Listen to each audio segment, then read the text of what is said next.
Thank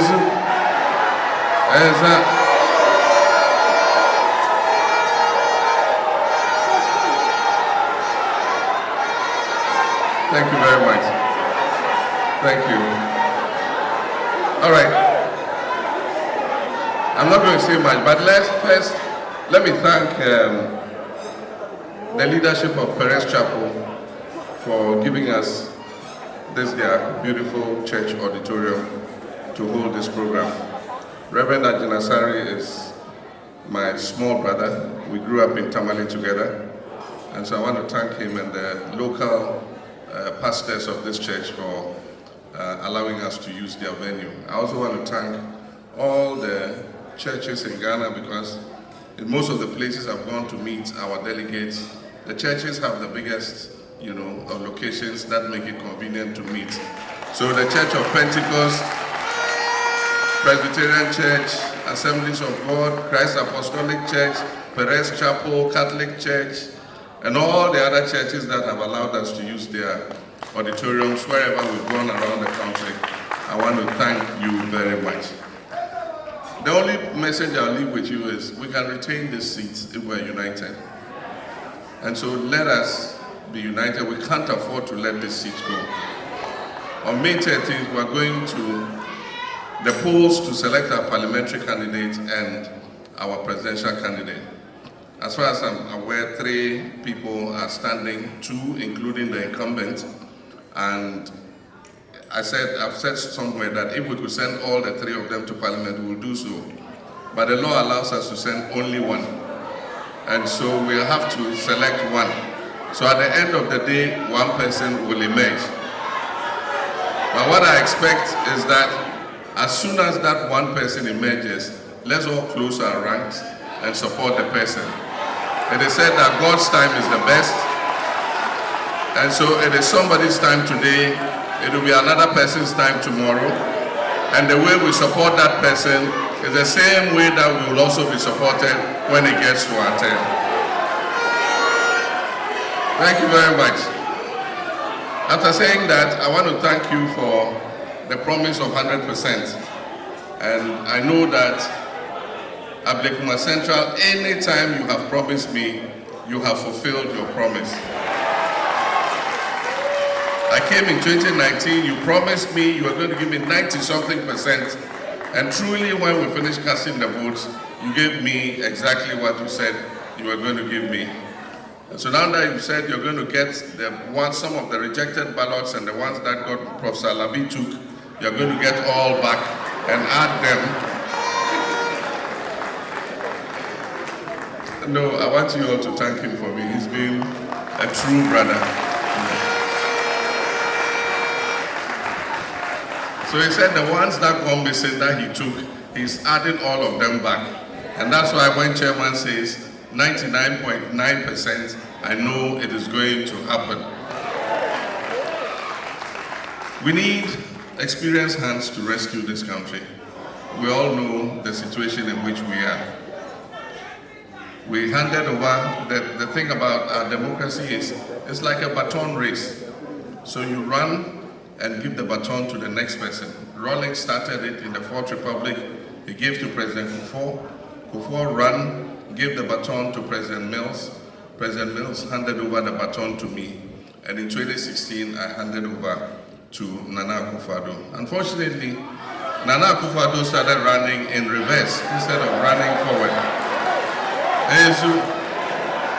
Because effectively he has taken us back several years. I mean, this country does not deserve this. This country does not deserve this. Ghana was the poster boy of stability and democracy and economic prosperity. So what happened suddenly? When I travel outside, people ask me, Ghana, what happened to you? And I tell them that we were warning them and they didn't listen. I mean, anytime they went onto the international market to borrow, and they were borrowing huge sums, when we criticized them, they said, oh, it's because they are credit worthy. The international community trusts them. That's why they are giving them the money. Now today, look at you, on your knees knocking on the door of the IMF. At least when we went to IMF, we walked boldly softly and they opened the door and we entered.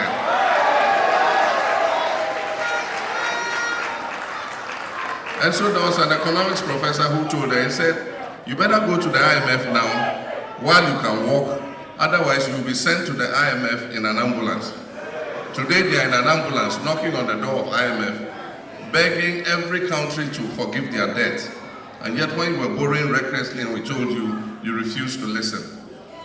And so Ghana needs to be rescued. Everything is going haywire. Businesses are not doing well. You go to the port is empty because nobody is clearing anything through Ghana anymore. Importers are taking their things to Lome and clearing them in Lome port. Some are putting them in bonded warehouses, and as and when they need them, they bring them in by truck. That cannot be good for this country. We built that new port. It is the most efficient port in the whole of West Africa, and yet it is standing idle because the volumes are so low. Aside from that, everything else, businesses are collapsing. I have several friends who are business people, and they come and tell me, they say, look, NDC, you guys must do your best. We're going to support you. If we even have to sell property and give you to win this election, you must win it for us.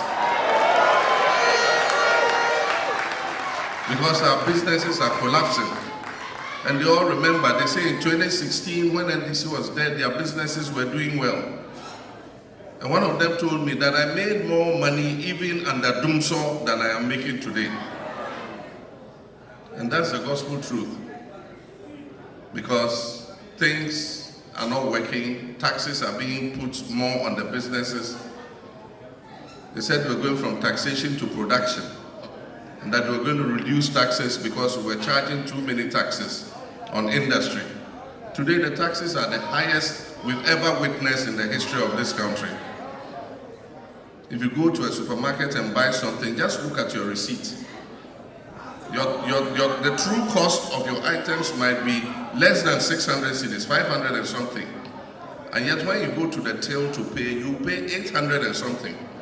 And when you look at the receipt and you see the taxes there, they're almost 1/3 of the price of the items that you bought. And so people are suffering and they're looking up to NDC to rescue them. They're asking us to come for our stone. And that's why that young man brought this huge cement block and came and put in front of me. He says this big stone is for all of you NDC. Because when you said it, people refused to listen.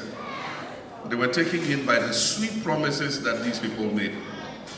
And they came and spoke, promised heaven. But it teaches us a lesson that when politicians come making big promises, they are lying. They don't intend to fulfill it. All they want is your vote in order to get political power. Once they get political power, that's it. $1 million per constituency per year. Ablekuma Central, by now, you have about $6 million in your account. And in Tree, they say, Unya bibi mawasia, and bono chrono. The $1 million you promised us, you haven't given it to us. And so,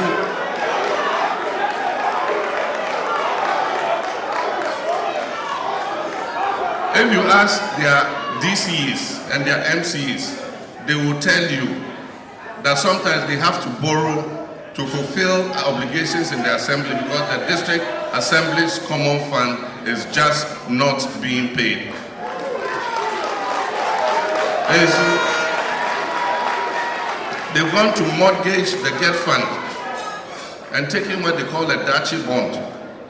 And so because of that GET fund, all the projects they were doing in our schools, universities, colleges of education, secondary schools, all the work that GET fund was doing, its revenues have been taken, borrowed in advance.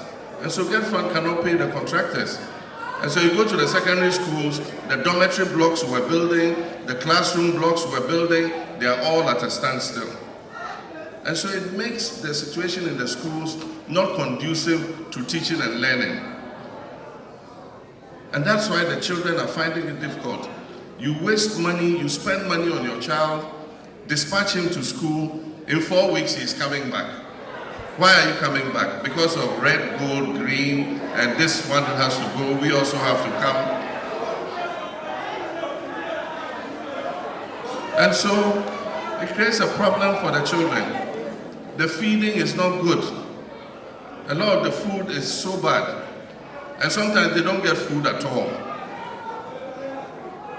And yet a child who has not eaten, who is hungry, how do you expect him to learn? And so they go and sit in the classroom and nothing. One of my friend's children, after I talked about the school, the secondary school food, he called me and said, "Uncle, you know, in the morning they give us black tea. And so my parents give me money, I buy bread. So when I'm going to the dining hall, I cut my bread and carry it along so that when they give me the tea, I can eat the bread with the tea." What of those who don't have bread to go? They'll drink black tea and go and sit in the classroom. Can a child like that learn anything? When a child is hungry, he can't learn. Any child is in his worst position ever. The health minister himself has admitted that the any child is not working. He says he himself, he doesn't use his any child card anymore. Because what you are expected to get as a card bearer of the any child, you don't get.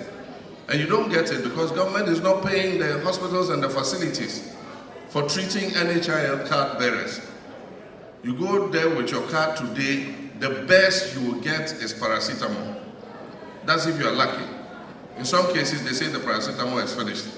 So they give you a prescription, you have to go to the drugstore and buy all the drugs. And so everything has retrogressed. And that's why Ghanaians are looking up to you. You are the only viable alternative. Because we have done it before. NBC has done it before. I always say Ghana was a paradise when we were in office, but at least things were working well. You could see that somebody was in charge of this country. Unfortunately, right now, it's like the country is on autopilot. Everybody is doing whatever he can. The president cannot even reshuffle his ministers. And so, they've turned their ministries into empires and do whatever they want there. He's put political apparatchiki in all the government parastatals. Government departments and parastatals that were making a profit under NDC, today they are all making losses.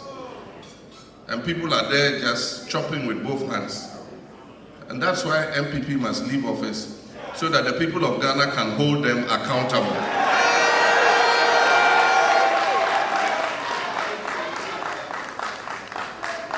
We must break, the 8 must be broken to check corruption.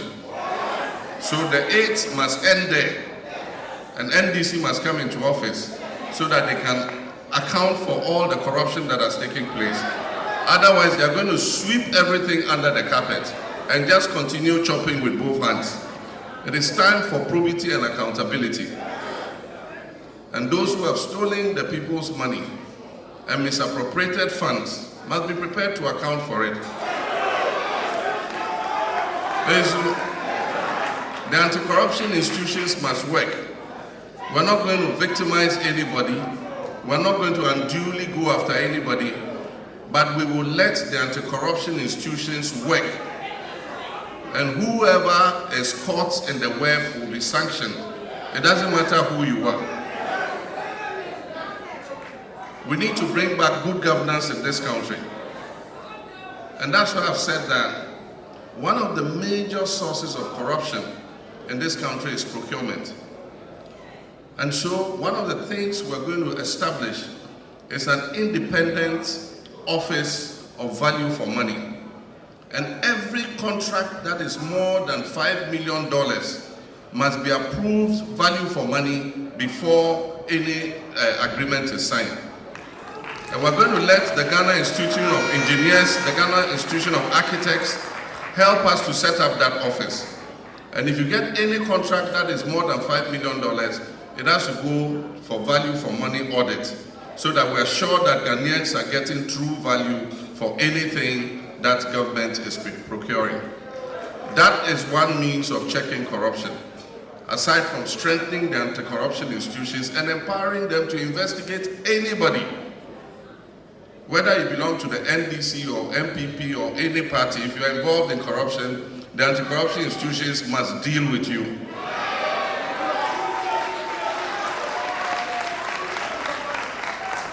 We must set a new standard in governance.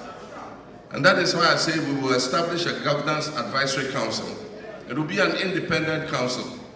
And what it will do is it will monitor freedoms, human rights, media freedom, corruption, and everything. At the end of every year, they will publish a report and indicate what the state of governance in Ghana is. And that will serve as a guide to us in government to be able to make corrections if things are not going very well. And so we're coming to government as a serious government that has a vision for stabilizing this country. We did a lot of infrastructure when we're there in power, but these guys have so messed up the country that by the time we come, the fiscal space to be able to do infrastructure will be very small. And so we're saying that we'll harness all the little money we have and continue the ongoing projects and the abandoned projects so that we can complete them before we start any new projects. That's what the visionary government will do.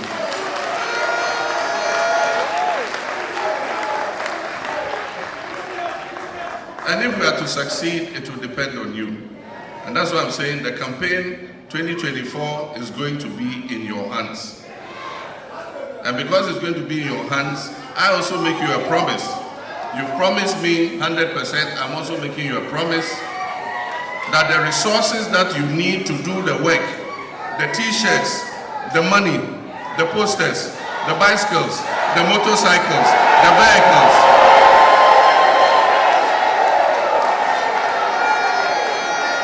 all the things you need to do your campaign, I will also procure them and bring them to you.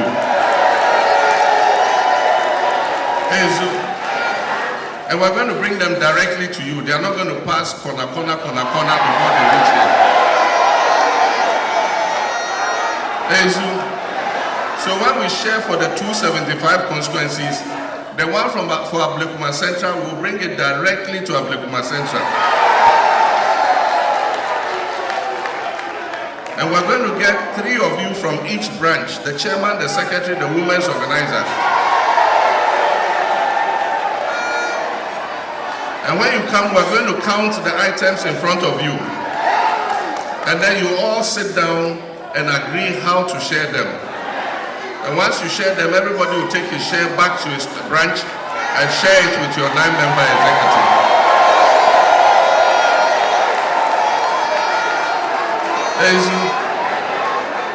The allocation of resources and logistics is going to be transparently and fairly done this time, so that our branch executives get the resources that they need to do their work.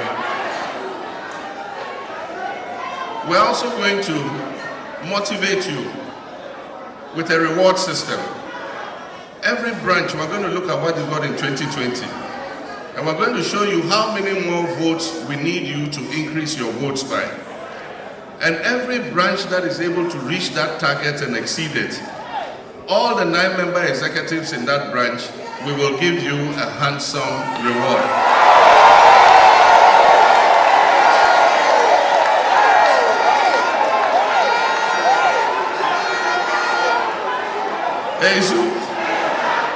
So we're going to give you the tools and the resources and logistics to do the work. We're going to give you the targets we want you to achieve. But the third leg is that we're going to train you how to achieve those results. And so all of you are going to attend the NDC party school. There's no space in the headquarters for all of you to go there. So the party school will come to you. And so we're going to set a date. We'll call you as usual like this.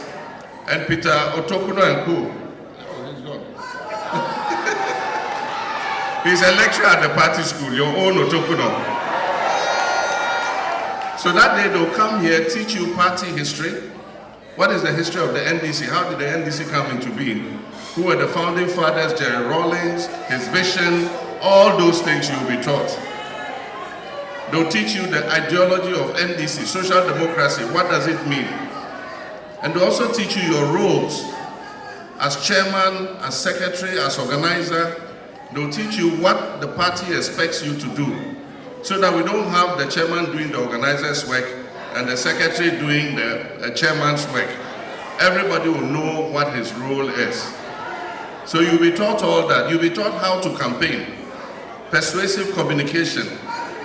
You'll be given the message that you must give out when you go on the campaign trail. Even how you must dress to go for the campaign, you will be told. And the good thing is that after all this training, you will become graduates of the NDC party school. So you will get a beautiful certificate that shows that you graduated from the NDC party school. And you can frame it and put it in your room. And in future, if anybody challenges your status as an NDC person, you say, look, I'm a party school graduate. I'm even a party school graduate. I have a diploma from the NDC party school. And so we're going to do that. And I also say that in order that we can close our relationship, because we always complain that once we've elected the leader, we don't see him again. But of course, it can't be the leader's fault because we have 40,000 branches. And so the suggestion I'm making is that, and I know NDC is going to win, and so I won't say if, I'll say when I become the president, we shall meet once a year. I'll come to every constituency, and by that time, because I'll be president, the ministers will be lined up here. And they'll explain to you what government is doing for you. But the beautiful thing is that you also will have the opportunity to ask and tell us what your challenges are and what your troubles are. And I believe that if we do that once every year for the 4 years we're in office, it will create a closer relationship between us than has existed before. And finally, you are going to enjoy every opportunity, your fair share of every opportunity government Ghana has to offer. If it's scholarships, we're going to make sure that your children too get some of those scholarships. If we're sharing small loans to women, we'll make sure our women's organizers too get some of those small loans to do little trading. If we're recruiting into the security services, police, fire service, army, we'll come and ask for your children to come and be recruited. We're not going to ask you to sacrifice again. You must all get your fair share of whatever Ghana has to offer, because you also have responsibility. You have wives, we have husbands, we have children, and we have the responsibility to look after them. We're going to encourage small businesses. And when that program comes, when we're in office, I expect that all our branch executives will get themselves involved in whatever small business you want to run, so that you can get an extra income to be able to look after yourself and your family. So, I've spoken for quite a while. I want to thank you, and I know that the promise you made me is going to be fulfilled. May 13th is just a small head-up. The real battle is ahead, and that is 7th December 2024. And that night, we are all not going to sleep. We're going to give a time, and that time, any constituency that finishes collating its results and presents us with all their pink sheets is going to get a handsome prize.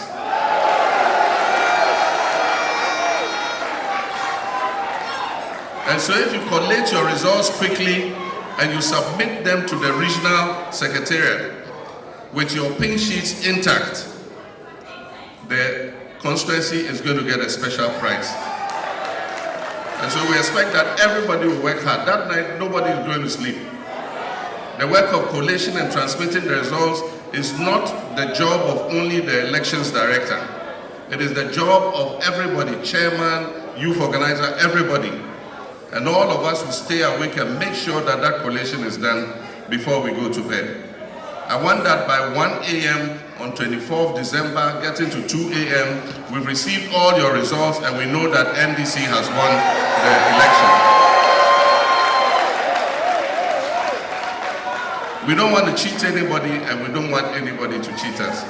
Because I know that if that election is free, fair, and transparent, there's no doubt in my mind that NDC will win the election of 2024. So let me thank you all very much. God richly bless you and take you back home safely. Thank you. Thank you very much. Thank you very much. Please, moving our seats, we shall take a closing prayer.